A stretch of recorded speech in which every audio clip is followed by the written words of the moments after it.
ಸ್ನೇಹಿತರೆ, ಚರಿತ್ರೆ ಮತ್ತೊಂದು ವಿಡಿಯೋಗೆ ನಿಮಗೆಲ್ಲ ಪ್ರೀತಿಯ ಸ್ವಾಗತ. ಅಮೆರಿಕ ಯಾವೆಲ್ಲ ವಿಚಾರಗಳಲ್ಲಿ ಕಣ್ಣು ಹಾಕುತ್ತೋ ಆ ವಿಚಾರದಲ್ಲಿ ಇತ್ತೀಚೆಗೆ ಭಾರತಕ್ಕೆ ಗೆಲುವು ಸಿಗ್ತಾ ಇದೆ. ಉದಾಹರಣೆಗೆ ಅಫ್ಘಾನಿಸ್ತಾನದ ಬಾಗ್ರಾಮ್ ಏರ್ಬೇಸ್ನ ಮೇಲೆ ಅಮೆರಿಕದ ಕಣ್ಣು ಬಿದ್ದಿತ್ತು, ಆದರೆ ಅದರ ಆಕ್ಸೆಸ್ ಮಾತ್ರ ಸಿಕ್ಕಿದ್ದು ಭಾರತಕ್ಕೆ. ಅದೇ ರೀತಿ ಇರಾನ್ ವಿಚಾರದಲ್ಲೂ ಆಗಿದೆ. ಸ್ನೇಹಿತರೆ, ನಿಮಗೆಲ್ಲ ಗೊತ್ತಿರುವ ಹಾಗೆ ಇರಾನ್ನ ಚಾಬಹಾರ್ ಬಂದರ್ನ ಮೇಲೆ ಅಮೆರಿಕ ನಿರ್ಬಂಧ ವಿಧಿಸಿತ್ತು. ಇದು ಭಾರತಕ್ಕೆ ಬೇಕಾಗಿದ್ದ ಇಂಪಾರ್ಟೆಂಟ್ ಬಂದರು. ನಿಜ ಹೇಳಬೇಕು ಅಂದರೆ ಈ ಬಂದರನ್ನು ಅಭಿವೃದ್ಧಿ ಪಡಿಸಿದ್ದೇ ಭಾರತ. ಕೋಟಿ ಕೋಟಿ ಹಣ ಸುರಿದು ಭಾರತ ಈ ಬಂದರನ್ನು ಅಭಿವೃದ್ಧಿಪಡಿಸಿತ್ತು. ಮಧ್ಯಪ್ರಾಚ್ಯ ದೇಶಗಳಿಗೆ ಭಾರತದ ಸಂಪರ್ಕ ಕೊಂಡಿಯಾಗಿ ಈ ಬಂದರು ಕೆಲಸ ಮಾಡ್ತಾ ಇತ್ತು.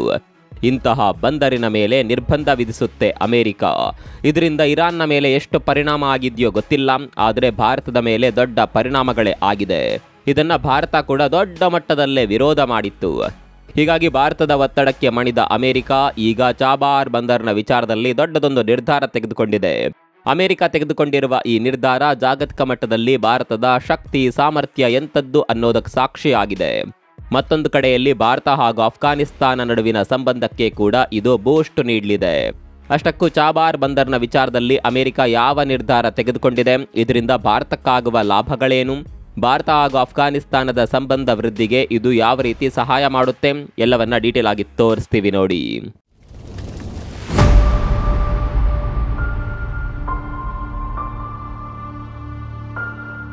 ಸದ್ಯ ಜಗತ್ತಿನ ಅತ್ಯಂತ ಬುದ್ಧಿವಂತ ದೇಶ ಯಾವುದು ಅಂತ ಕೇಳಿದರೆ ಸುಲಭದಲ್ಲೇ ಅದು ಭಾರತ ಅಂತ ಹೇಳಿಬಿಡಬಹುದು.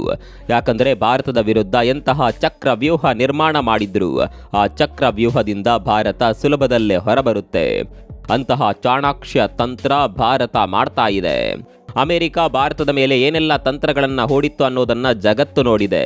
ಭಾರತವನ್ನ ಕುಗ್ಗಿಸುವ ಪ್ರಯತ್ನವನ್ನ ಅಮೆರಿಕ ತುಂಬಾನೇ ಮಾಡ್ತು. ಏನೇ ಮಾಡಿದ್ರೂ ಭಾರತವನ್ನ ಕುಗ್ಗಿಸೋದಕ್ಕೆ ಅಮೆರಿಕದಿಂದ ಸಾಧ್ಯವಾಗಿಲ್ಲ. ಈಗ ಚಾಬಹಾರ್ ಬಂದರ್ನ ವಿಚಾರದಲ್ಲೂ ಕೂಡ ಅದೇ ಆಗಿದೆ. ಭಾರತಕ್ಕೆ ತುಂಬಾನೇ ಮುಖ್ಯವಾದ ಇರಾನ್ನಲ್ಲಿರುವ ಚಾಬಹಾರ್ ಬಂದರ್ನ ಮೇಲೆ ಅಮೆರಿಕ ನಿರ್ಬಂಧವನ್ನ ಹಾಕಿತ್ತು.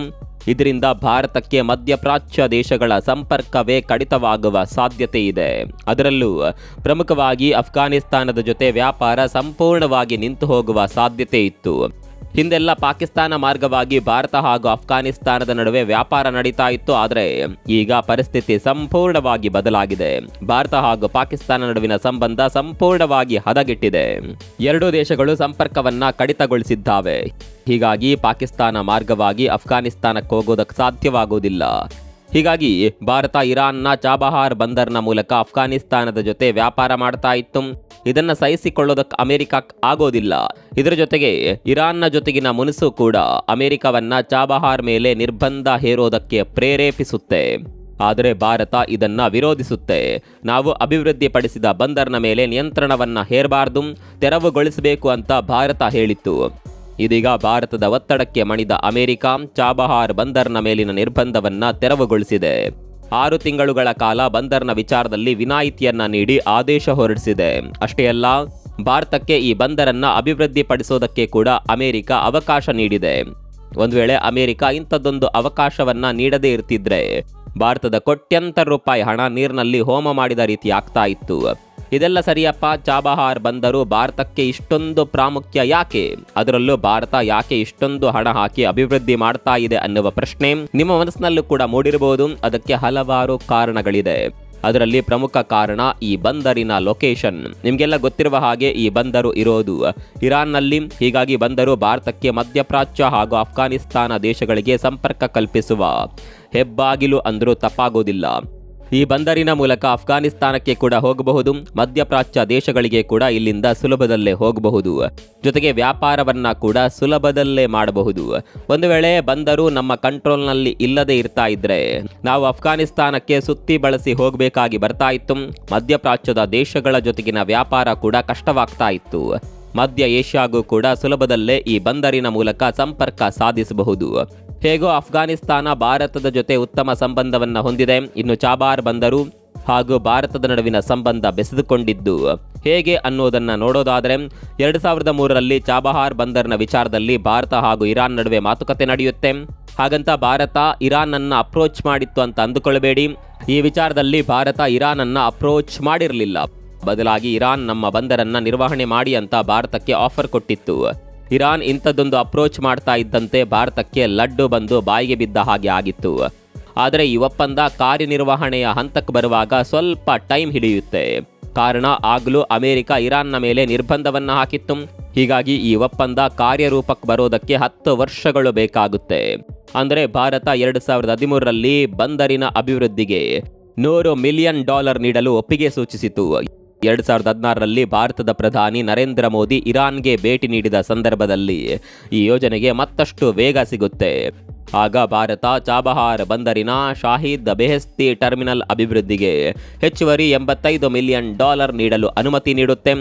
ಅಂದಿನಿಂದ ಭಾರತ ಹಾಗೂ ಚಾಬಹಾರ್ ಬಂದರಿನ ಸಂಬಂಧ ಶುರುವಾಗುತ್ತೆ. ಅಂದಿನಿಂದ ಈ ವರ್ಷದವರೆಗೂ ಚಾಬಹಾರ್ ಬಂದರನ್ನು ಭಾರತ ಅಭಿವೃದ್ಧಿಗೊಳಿಸುತ್ತಾ ಬಂದಿದೆ. ಆದರೆ ಟ್ರಂಪ್ ಅಧಿಕಾರಕ್ಕೆ ಬಂದ ನಂತರ ಯಾವೆಲ್ಲ ಹುಚ್ಚು ನಿರ್ಧಾರಗಳನ್ನು ತೆಗೆದುಕೊಂಡ್ರು ಅನ್ನೋದು ನಿಮಗೆಲ್ಲ ಗೊತ್ತಿದೆ. ಸ್ನೇಹಿತರೆ, ನಿಮಗೆ ಗೊತ್ತಿರಲಿ, ಅಮೆರಿಕ ಈ ಬಂದರಿನ ಮೇಲೆ ಹಿಂದೆ ಕೂಡ ನಿರ್ಬಂಧ ಹಾಕಿತ್ತು. ಆದರೆ ಭಾರತ ಇದೆ ಅನ್ನುವ ಒಂದೇ ಒಂದು ಕಾರಣಕ್ಕಾಗಿ ನಿರ್ಬಂಧವನ್ನು ಸಡಿಲಿಕೆ ಮಾಡಿತ್ತು. ಆದರೆ ಟ್ರಂಪ್ ಬಂದ ಮೇಲೆ ಮತ್ತೆ ವಾಪಸ್ ನಿರ್ಬಂಧ ಹಾಕ್ತಾರೆ. ಭಾರತ ಟ್ರಂಪ್ ಹೇಳಿದ ರೀತಿ ಕೇಳ್ತಾ ಇಲ್ಲ ಅನ್ನುವ ಸಿಟ್ಟಿನಲ್ಲೋ ಏನೋ ಮತ್ತೆ ನಿರ್ಬಂಧ ಹಾಕಿ ಭಾರತಕ್ಕೆ ತೊಂದರೆ ಕೊಡುವ ಪ್ರಯತ್ನ ಮಾಡ್ತಾರೆ. ಆದರೆ ಭಾರತ ಮಾತ್ರ ಟ್ರಂಪ್ ನಿರ್ಧಾರವನ್ನು ಕಟುವಾಗಿ ವಿರೋಧಿಸುತ್ತೆ, ಅಮೆರಿಕದ ಮೇಲೆ ಒತ್ತಡ ಹಾಕುತ್ತೆ.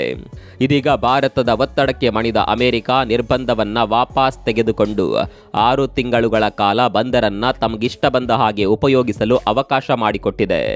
ಸ್ನೇಹಿತರೆ, ಈ ವಿನಾಯಿತಿ ಇರೋದು ಕೇವಲ 6 ತಿಂಗಳುಗಳ ಕಾಲ ಮಾತ್ರ. 6 ತಿಂಗಳುಗಳ ಕಾಲ ಅಮೆರಿಕ ಮತ್ತೊಮ್ಮೆ ನಿರ್ಬಂಧವನ್ನು ವಿಧಿಸಬಹುದು ಅಥವಾ ವಿಸ್ತರಣೆಯನ್ನ ಕೂಡ ಮಾಡಬಹುದು. ಆದರೆ ಸದ್ಯದ ಮಟ್ಟಿಗೆ 6 ತಿಂಗಳುಗಳ ಕಾಲ ಯಾವುದೇ ರೀತಿಯ ತೊಂದರೆ ಆಗೋದಿಲ್ಲ. ಇನ್ನು ಚಾಬಹಾರ್ ಬಂದರು ಭಾರತವನ್ನು ಮಧ್ಯ ಏಷ್ಯಾಗೆ ಹೇಗೆ ಕನೆಕ್ಟ್ ಮಾಡುತ್ತೆ ಅನ್ನೋದನ್ನು ನೀವು ಕೇಳಬಹುದು. ಮೊದಲನೇ ಮಾರ್ಗ ಸಮುದ್ರ ಮಾರ್ಗದ ಮೂಲಕ ಭಾರತದ ಮುಂಬೈ ಹಾಗೂ ಗುಜರಾತ್ ಬಂದರ್ನಿಂದ ಚಾಬಹಾರ್ಗೆ ನೇರವಾಗಿ ಸಂಪರ್ಕ ಸಾಧಿಸಬಹುದು. ಚಾಬಹಾರ್ ಬಂದರ್ನಿಂದ ಅಫ್ಘಾನಿಸ್ತಾನಕ್ಕೆ ಮಾರ್ಗ ಇದೆ.